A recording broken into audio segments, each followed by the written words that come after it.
А ти чакаш ли да бъдеш готова, да бъдеш уверена, за да предприемеш някаква крачка, да направиш нещо, да започнеш тази връзка, да родиш дете, този проект, да рисуваш, каквото и да е, да танцуваш. Няма значение. Чакаш ли този перфектен момент? Ще ти издам една тайна. Перфектният момент е този, в който започнеш да действаш.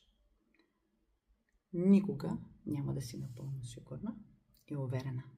Защото сигурността и увереността идват с действието.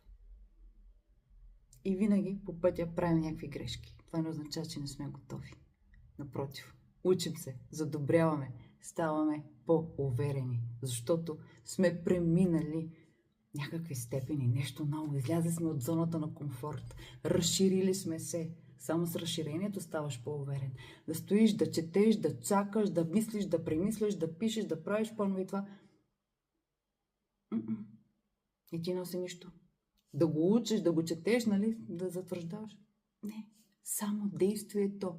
Ние живеем в материален свят. Действието заземява всичко това, което носим в красивите си глави.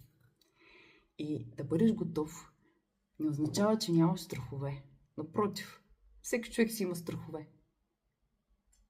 Но ти действаш въпреки тези страхове.